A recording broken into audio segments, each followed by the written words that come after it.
Welcome छ साथीहरू मेरो युट्युब च्यानल स्पोर्ट्स नेम न्युजमा सबैलाई स्वागत गर्न चाहन्छु।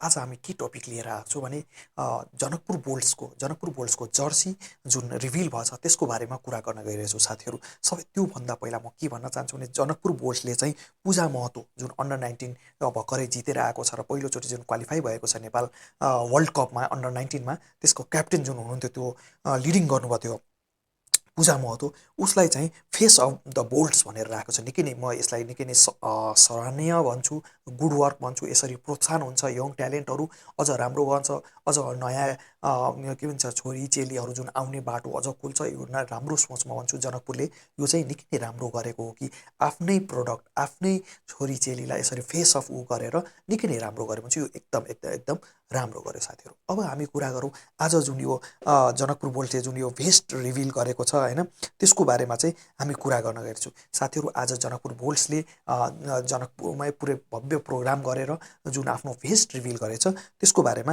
हामी कुरा गर्न गइरहेछौँ साथीहरू। तपाईँहरूलाई कस्तो लाग्यो साथीहरू जनकपुर बुल्सले जुन आफ्नो जर्सी रिभिल गरेको थियो, तपाईँहरूलाई कस्तो लाग्यो कृपया भन्नु होला। अब जुन यो जनकपुर बुल्सको चाहिँ ड्रेसको बारेमा भन्छु साथीहरू, तपाईँहरूलाई कस्तो लाग्यो। जनकपुर बुल्सको एज युजल यो पनि त ब्लू छ, तर अर्कै टाइपको ब्लू, अलि अलि डार्क ब्लूमा पिङ्क गरेको छ। एउटा कुरा तपाईँहरूले विचार गर्नुभयो कि नै, पहिला जुन यो यसले आफ्नो लोगोमा पनि ब्लू र अलि के भन्छ येल्लो टाइपको, येल्लो ओरेन्ज टाइपको थियो, तर आफ्नो लोगो पनि चेन्ज गरेर ब्लूमा पिङ्क टाइपको राखेर त्यो किसिमले गरेको छ। र त्यही थिमलाई लोगोलाई लिएर उसले चाहिँ आफ्नो भेस्ट पनि निकालेको छ। पुरै पिङ्क टाइपले पनि, पुरै पिङ्क पनि होइन र त्यसरी पनि होइन, तर राम्रो तरिकाले गरेको छ।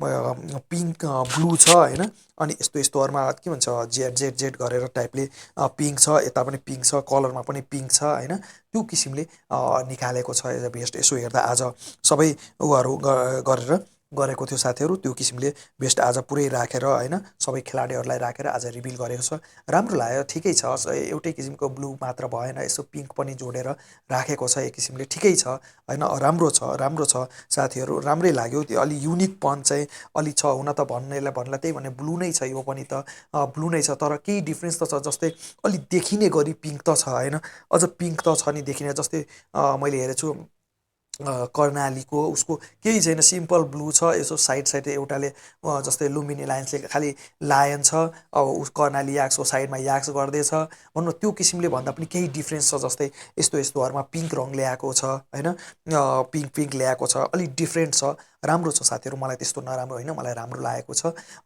यसलाई पनि हामीले रेटिङ दिँदा 10मा दिँदाखेरि मैले अझ राम्रो गर्न सक्थ्यो यसलाई। मैले मेरो हिसाबले यसलाई अझ राम्रो गर्न सक्थ्यो। मैले यसलाई रेटिङ गर्दा 10मा दिँदाखेरि मैले 10मा 8.5सम्म दिन्छु साथीहरू। 8.5 मैले यसलाई दिन्छु। यसलाई अझ राम्रो गर्न सक्छ, किनभने यसलाई जुन येल्लो टाइपको थिम थियो यसलाई चेन्ज गरेर पिङ्कमा भनेछ। यसलाई पिङ्कलाई पनि अझ राम्रो गर्न सक्थ्यो। त्यसैले मैले जनकपुर बोर्डलाई मैले रेटिङ गर्दा साथीहरू 10मा 8.5 to 9सम्म दिन्छु साथीहरू। 10मा 8.5देखि 9 दिन्छु। राम्रो छ, अझ राम्रो गर्न सक्थ्यो, तर यो राम्रो छ। अल द बेस्ट, राम्रो छ। 10मा 8.5 दिन्छु साथीहरू। एकदम राम्रो छ साथीहरू। मेरो रिभ्यू कस्तो लाग्यो कृपया मेरो साथी गरेर लाइक सब्सक्राइब गरेर सपोर्ट गरिदिनुहुन्छ, मैले विश्वास गर्छु। Thank you.